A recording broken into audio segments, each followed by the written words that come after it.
Welcome to IBTV. Medak జిల్లా వెల్దుర్తి మండలం షేరిల్లా గ్రామంలో డాక్టర్ బిఆర్ అంబేద్కర్ విగ్రహాన్ని ఘనంగా ఆవిష్కరించారు.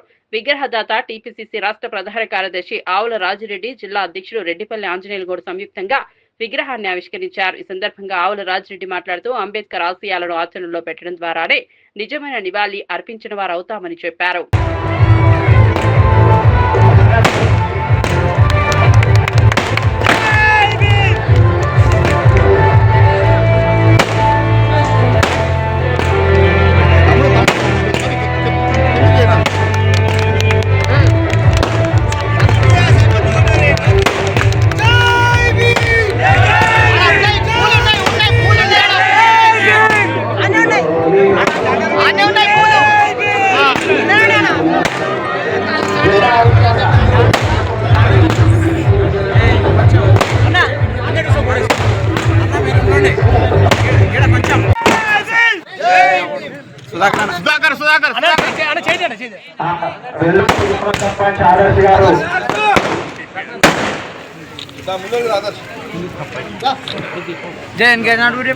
వేదిక మీద ఉన్న పెద్దలను మాట్లాడించుకుందాం.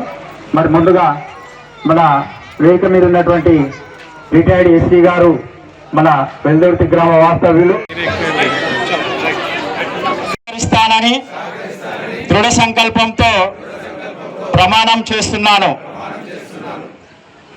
రవీందర్ మాట్లాడినారు, తర్వాత ఆంజనేయులు గౌడ్ గారు మాట్లాడినారు. ఒక తుఫాన్ లాగా మాట్లాడినారు, అవునా కదా? అంటే రవీందర్ మాట్లాడిన మాటల్లో ఒక ఆవేదన, ఒక ఆవేశము, ఆయన అనుభవించిన ఆ కష్టాలు అవన్నీ కూడా ఉన్నాయి.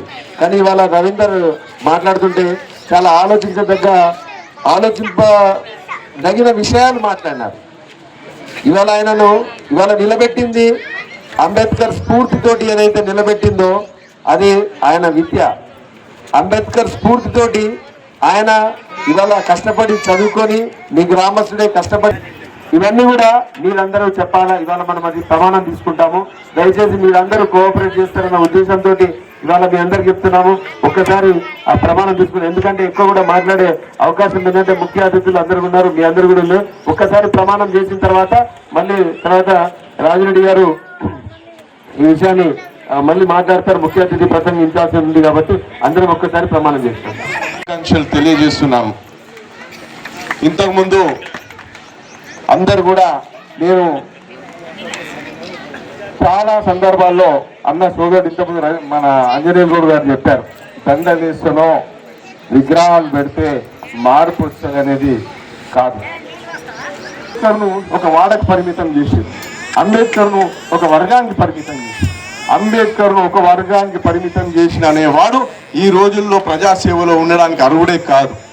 ఈరోజు నేను ఒక్కడే చెప్తున్నా, రాజకీయ నాయకునిగా ప్రజాసేవ చేయాలనుకునే ఎవరైనా అంబేద్కర్ వాదాన్ని అనువనువున పునికి పుచ్చుకున్నోడే, సమాజంలో మార్పు తీసుకురాగలిగినోడే, సమాజం పట్ల మరి అన్ని వర్గాలను కులరహిత సమాజం మరి ఆయన ఏదైతే కలలు కన్నడో అది నిర్మించే వరకు విశ్రమించనోడే ఈరోజు రాజకీయాల్లో ఉండాలని నేను పిలుపునిస్తున్నాను ఇక్కడ నుంచి.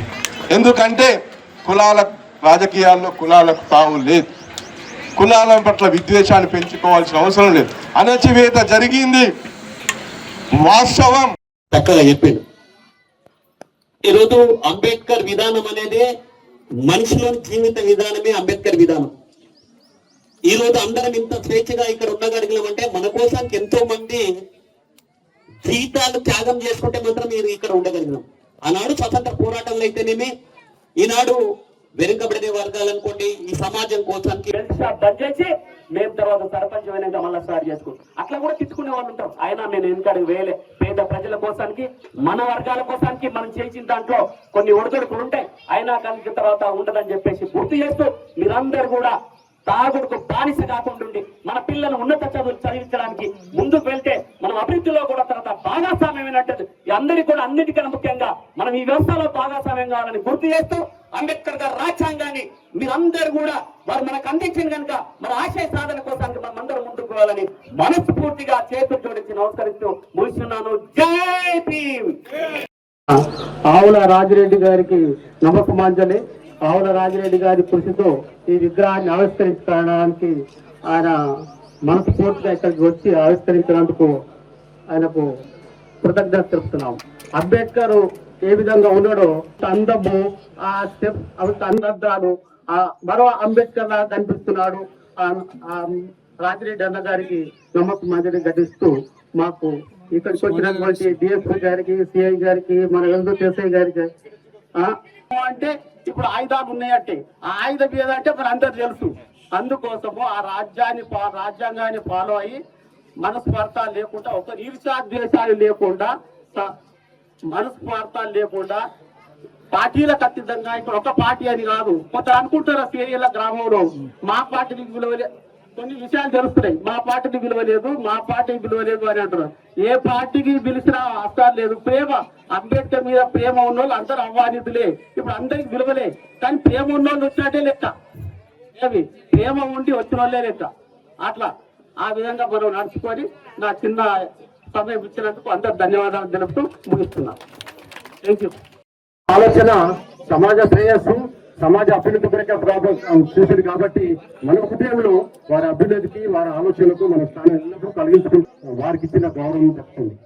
తర్వాత స్వాతంత్ర ఉద్యమం తర్వాత, మరి గణతంత్రం సమస్యల తర్వాత మరి వారు అప్పటి నుంచి కూడా నిరంతరం మహిళల కోసం ఎంతో ఉన్న అభ్యుదయ భావాల గల నాయకునిగా వారు మహిళల కోసం మొట్టమొదటి ఏంటంటే అప్పట్లో మహిళలకు విద్య అభ్యసించాలంటే కట్టుబాట్లు ఉండేవి.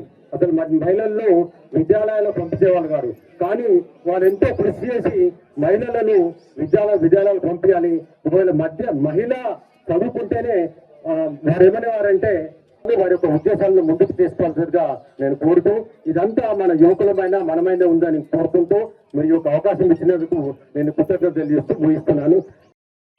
నీ తెలివి, నీ సహనం, నీ త్యాగం, నీ సాహసం లేకుంటే ఏనాడో బుగ్గైపోతుంటిమో ఈ పెరత భూమిలోనే మసి బొగ్గైపోతుంది. హక్కేలేదు, ఒకప్పుడు ఓటు వేసే హక్కే లేనటువంటి ఆ స్థితి నుంచి 18 సంవత్సరాలు నిండిన స్త్రీ పురుషులు ఎవరైనా సరే, అది దళితుడైనా, ఎస్సీ అయినా, బీసీ అయినా, ఓసీ అయినా, ఇంకెవరైనా సరే ఓటు వేసేటువంటి హక్కునిచ్చింది ఎవరు? డాక్టర్ బాబాసాహెబ్ అంబేద్కర్. మరి అలాంటప్పుడు ఆయన ఒక వర్గానికి సంబంధించిన వాడు ఎలా అవుతాడు?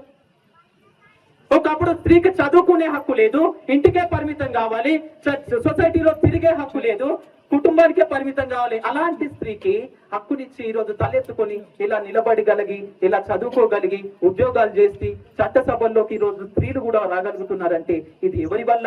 జస్ట్ బాబాసాహెబ్. నిలబడగలిగి, ఇలా చదువుకోగలిగి, ఉద్యోగాలు చేసి చట్టసభల్లోకి ఈరోజు స్త్రీలు కూడా రాగలుగుతున్నారంటే ఇది ఎవరి వల్ల?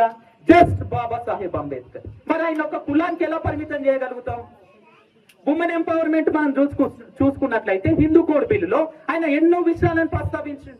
దానికోసం ఆయన పదవిని రాజీనామా చేసినటువంటి వ్యక్తి లేనటువంటి స్థితి నుంచి, చదువులో గుళ్ళోకి అడుగు పెట్టలేనటువంటి ఆ స్థితి నుంచి, సమాజంలోకి అడుగు పెట్టలేనటువంటి ఆ స్థితి నుంచి ఈరోజు మీ ముందుకు వచ్చి ఈ విధంగా మాట్లాడగలుగుతున్నాను. ఈరోజు ఒక ప్రభుత్వ ఉపాధ్యాయునిగా ఉస్మానియా యూనివర్సిటీలో చదువుకొని MA BEd కంప్లీట్ చేసి ఈరోజు ఒక ప్రభుత్వ ఉపాధ్యాయుడిగా స్థిరపడ్డాను అని అంటే ఎవరి వల్ల? ఇది కేవలం డాక్టర్ బిఆర్ అంబేద్కర్ గారి వల్ల.